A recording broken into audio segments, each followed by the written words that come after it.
Welcome to Tell Me More Stories Told as podcast. Hey, everyone. Get ready for, well, quite an adventure today.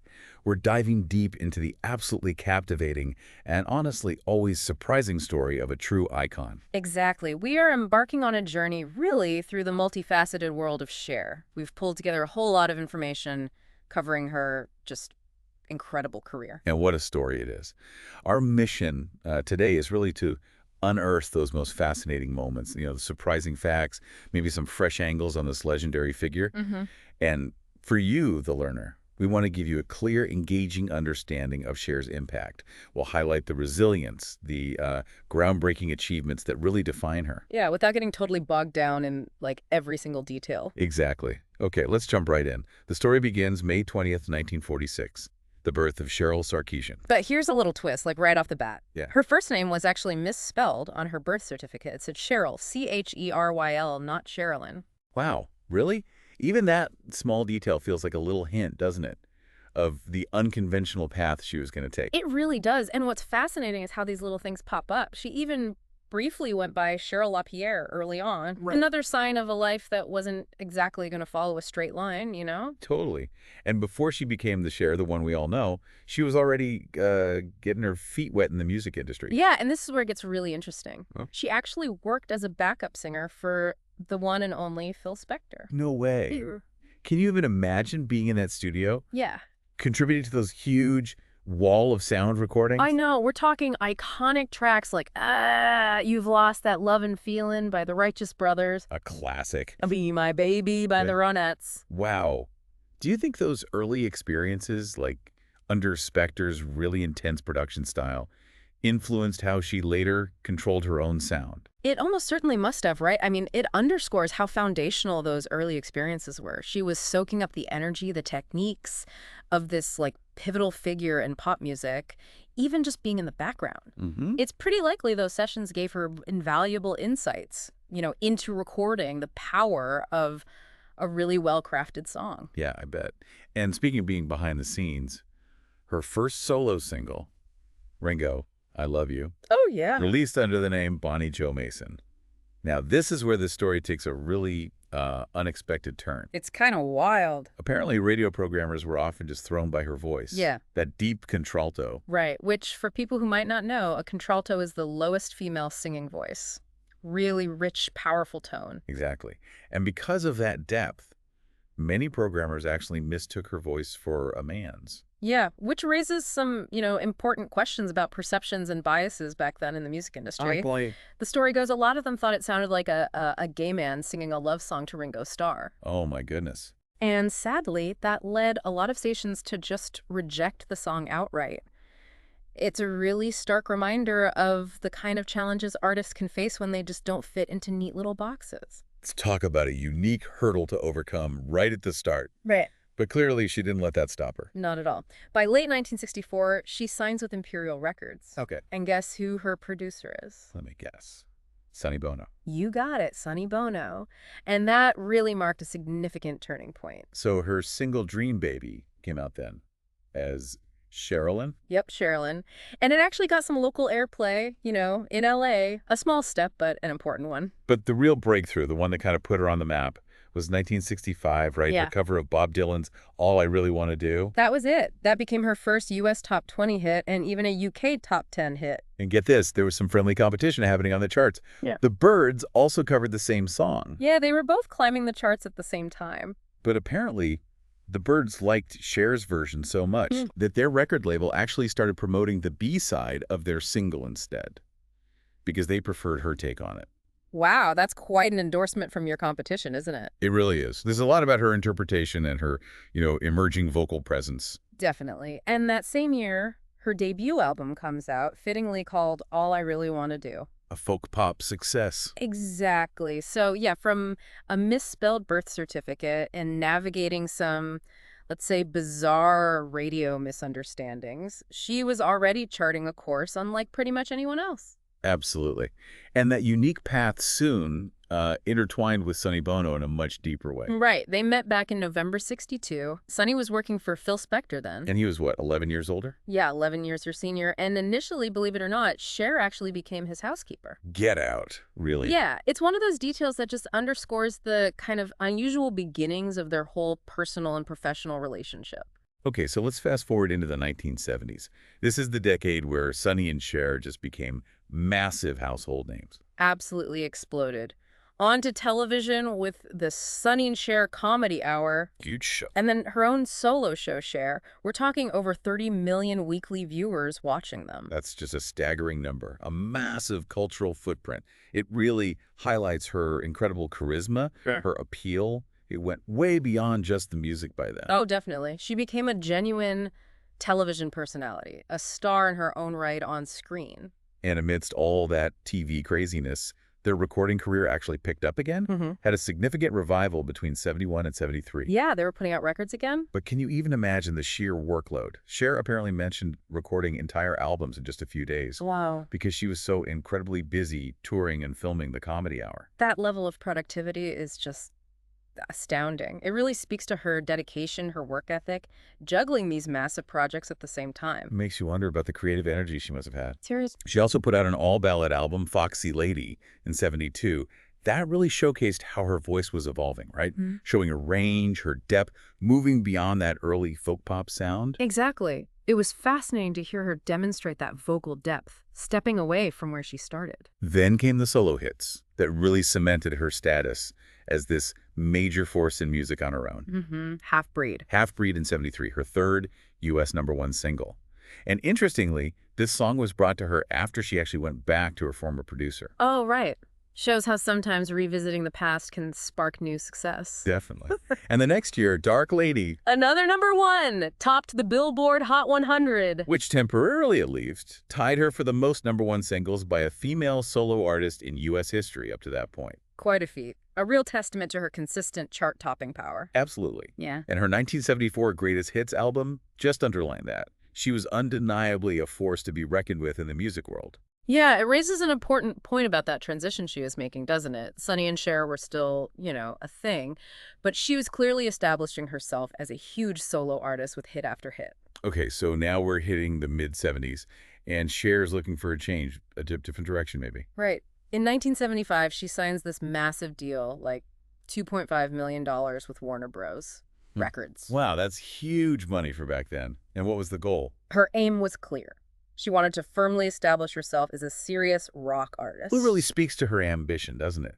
To constantly evolve, challenge how people saw her. She clearly didn't want to be defined just by her past successes. Exactly. She wasn't about to be pigeonholed. She wanted to push those boundaries. So she throws herself into this rock ambition with the album Stars in 1975, an introspective rock album. Yeah, but commercially, it wasn't a huge success right away. Right. But here's where the story takes another interesting turn. It gained this dedicated cult following over time, didn't it? Exactly. And now a lot of people consider it among her best work. It really highlights how that initial commercial reception doesn't always tell the whole story about an album's long-term value or impact. So true.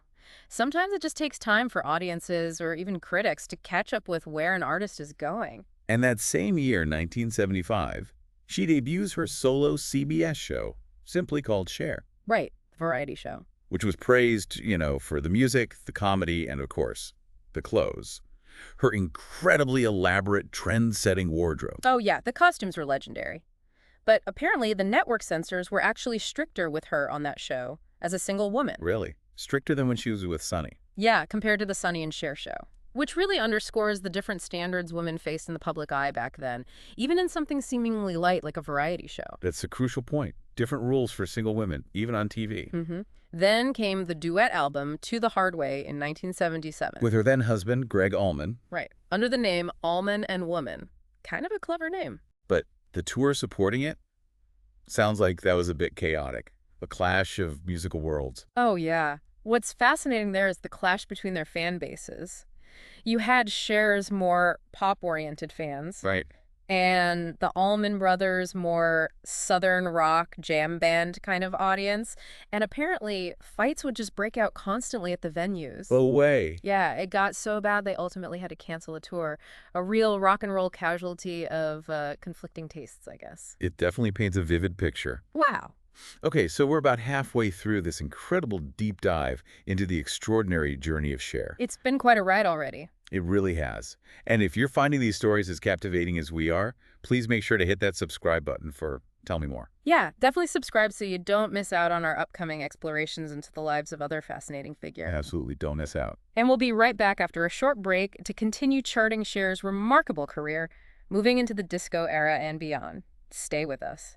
Welcome back to Tell Me More. We're continuing our exploration of Cher's incredible story, moving now into the late 1970s and early 80s, a time of musical shifts and, well, more reinvention. Always reinventing. And in 1979, a significant legal step.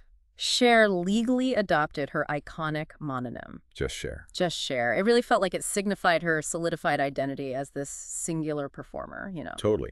Now, facing some financial pressures around this time, she made a pretty savvy commercial move back into the music scene. Right. She signed with Casablanca Records, home of disco, basically. And launched this big comeback with the disco-infused album Take Me Home, and that title single was infectious. Both were significant hits. And here's another one of those classic Cher moments. Let me guess. The album cover. The album cover. Right. Featuring her in a very scantily clad Viking outfit. Probably didn't hurt sales one bit. Probably not. It's just a perfect example of her understanding of image, right? Yeah. How to command attention. Totally. And while she might have been maybe initially a bit reluctant about jumping fully into disco, she clearly recognized its massive popularity and wasn't afraid to embrace it visually and musically. But those rock aspirations were still there, simmering away. Oh, yeah. She followed Take Me Home pretty quickly with Prisoner, later in '79. And that album cover, the one with her draped in chains. A visual metaphor, right, for how she felt, like a prisoner of the press, constantly under that intense tabloid scrutiny. It really highlights the pressure she was under and how she used her art, her image, to comment on it, even if the imagery itself sparked some, debate at the time. Definitely. It drew some criticism, for sure. Then came another really fascinating chapter, Black Rose. The rock band. In 1980, Cher forms this band with guitarist Le Dudek. And to really emphasize it was a band effort. She adopted this whole punk-inspired look, right? And deliberately didn't take top billing. Yeah. It really showed her commitment to being seen as part of a collective, stepping away from the solo spotlight for a different kind of creative thing. It was an interesting move, a real commitment to that idea. But despite their efforts and her genuine passion for it, the self-titled Black Rose album just didn't fare well with the critics. No, it got pretty poor reviews, and Cher felt, quite strongly apparently, that it was more about people's resistance to her singing rock music than about the actual music itself. Which, underscores the challenges artists face when they try to break out of their established boxes or public perceptions. It does. There can be a lot of resistance to that kind of shift.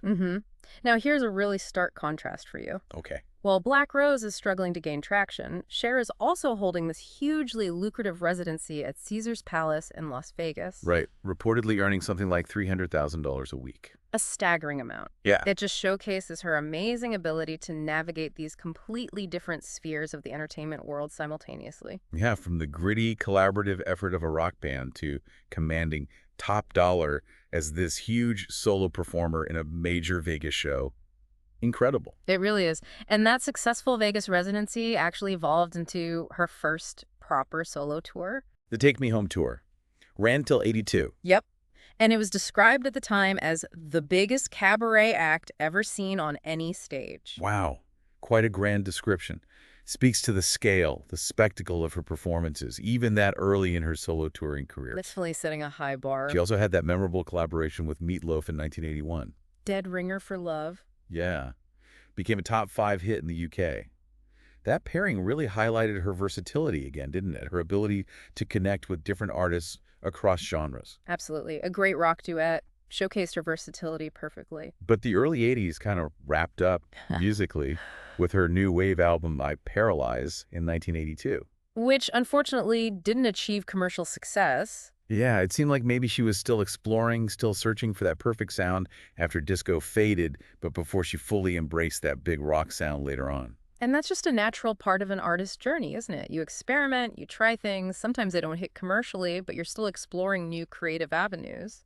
Exactly. Okay, let's fast forward just a few years now to 1987. And this marks another major turning point in her incredible career. Right. Cher signs with Geffen Records. And this is where it all clicks into place again, right? This kicks off what many have called her most impressive string of hits to date. Absolutely. Finally solidifying her as that serious rock and roller she'd been aiming to be for so long. It really feels like a moment of triumph. Yeah, the culmination of those persistent musical aspirations. Definitely. Her self-titled Geffen album, the one from '87, was a huge commercial success. And it had her first U.S. top 10 single in, what, 8 years? 8 years. The power ballad, I Found Someone. Oh yeah, great song. That really resonated with audiences, brought her right back into that mainstream rock conversation in a massive way. It really did put her firmly back on the map. Then came 1989 and the Heart of Stone album, which just soared. #1 in Australia. Top 10 in a bunch of other countries, including the U.S. And it gave us 3 monster top 10 singles, after all. The duet with Peter Cetera, yeah. Just like Jesse James. Mm-hmm. And of course, the unforgettable If I Could Turn Back Time. Ah, yes. That became one of her absolute signature anthems, didn't it? Totally. But it also stirred up some controversy. The music video, filmed on the USS Missouri. Wearing that outfit. Exactly. It was considered really suggestive, definitely boundary-pushing for the time, caused quite a stir. Talk about making a statement that people remembered. Her final album for Geffen, Love Hurts, came out in '91. Reached #1 in the UK. And had the UK top 10 single Love and Understanding. And critics at the time were even praising her sexually autonomous persona in her music. That's a really interesting observation, highlighting how her art was reflecting, maybe even influencing, discussions around female empowerment and identity back then. Yeah, it seemed like she was really owning that. But the early 90s also brought some pretty significant personal challenges for her. Right. She contracted the Epstein-Barr virus. And developed chronic fatigue syndrome, which really limited her ability to work for a while. Yeah, she even had to turn down leading roles in some major films because of it. It's just a reminder that even the biggest stars face serious health obstacles that can massively impact their careers. Absolutely. It underscores that reality. So to kind of maintain her financial footing during that period? She made a rather unexpected move, appearing in infomercials. Yeah, the psychic hotlines and stuff like that. And while she reportedly earned millions from them... It also drew a fair bit of criticism, didn't it? Some people suggesting it might, tarnish her A-list actress status. It did. And it even became kind of a pop culture joke, famously parodied in the movie Clueless. As if, right. It does raise interesting questions, though, about the choices artists sometimes make to sustain their careers and the public perceptions that come along with those choices. For sure. The fact it was in Clueless shows how much it sort of permeated the public consciousness. In a much more lighthearted moment, though, she re-recorded I Got You, Babe, with Beavis and Butthead in 1993. Which was pretty funny and unexpected. A great nod to her own enduring image and, her ability to laugh at herself. Totally shows her willingness to laugh at herself, engage with different parts of pop culture in these surprising ways. She also topped the UK charts again with the charity single Love Can Build a Bridge in '95. And then released It's a Man's World that same year. That fascinating album of songs originally performed by men. Yeah, that was a really interesting project, praised for its R&B influences and just showcasing her continued vocal growth, her ability to reinterpret familiar songs. It really was, taking those songs and making them her own. A great example of her interpretive skills. Okay, now we journey into the late 90s, and this is time for another truly massive reinvention. Maybe the biggest one yet. Her 22nd studio album, Believe, released in 1998. And this marked a huge, incredibly successful shift towards disco-inspired dance pop. And did it ever pay off? It became this global phenomenon, sold over 11 million copies, introduced her to a whole new generation of fans. Yeah. Just proved, yet again, her uncanny ability to stay relevant, decade after decade. It was a truly remarkable comeback. As Entertainment Weekly put it, it was the most dramatic comeback Hollywood has seen since the last time Cher raised her career from the dead. Huh. That's perfect. Just perfectly sums it up. In 1999, she had the huge honor of singing the U.S. national anthem at Super Bowl XX23. Big moment. And later that year, she co-headlined VH1 Divas Live '99. which became VH1's highest-rated program at the time, further cementing that icon status. Absolutely. Those were just huge cultural moments. Mm-hmm. And her Do You Believe tour that followed was a massive success, too. Sold out everywhere in the U.S. It really demonstrated that her connection with her audience was just as strong, if not stronger than ever. Absolutely. The fans were there. In the year 2000, she took a bit of a different creative path with Not Commercial. Right, the album she wrote herself, featuring some, let's say, explicit language and pretty unconventional themes. Things her label initially thought were too risky, right? Yeah. Exactly. So, in true Cher fashion, what did she do? Took matters into her own hands. Yep. Sold it independently on her website. One song even sparked criticism from the Catholic Church. Just highlights her willingness to push those boundaries, stand by her art. It really does. That artistic integrity, going against the grain, even when it might cause controversy. Definitely. Her dance-focused follow-up to Believe, Living Proof, arrived in 2001. Another international success.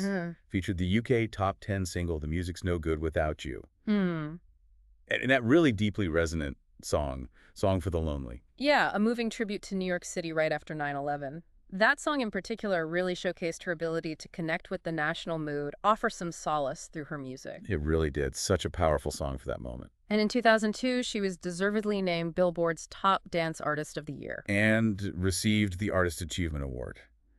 A fitting recognition of her massive ongoing impact on popular music across so many different genres. Well-deserved, absolutely. A recognition of that enduring influence. Then came 2002, and what was billed as living proof, the Farewell Tour. Ah, yes, the Farewell Tour, intended to be her last concert tour. But in classic Cher style. It ended up becoming the highest-grossing tour by a female artist at the time, raked in a staggering $250 million. The farewell that just kept going. It really speaks to her incredible popularity, the undeniable demand just to see her perform live. The farewell, that wasn't. Exactly. John Pareles at the New York Times called it a celebration of her resilience, highlighting her ability to triumph over restraint, aging, and gravity. Pretty great line. That is a great line. She even starred in the comedy Stuck on You in 2003. Playing a satirical, kind of humorous version of herself. Again, showing that willingness to poke fun at her own larger-than-life persona. Definitely. After that supposed farewell, she embarked on another Las Vegas residency, this time at Caesar's Palace, in 2008.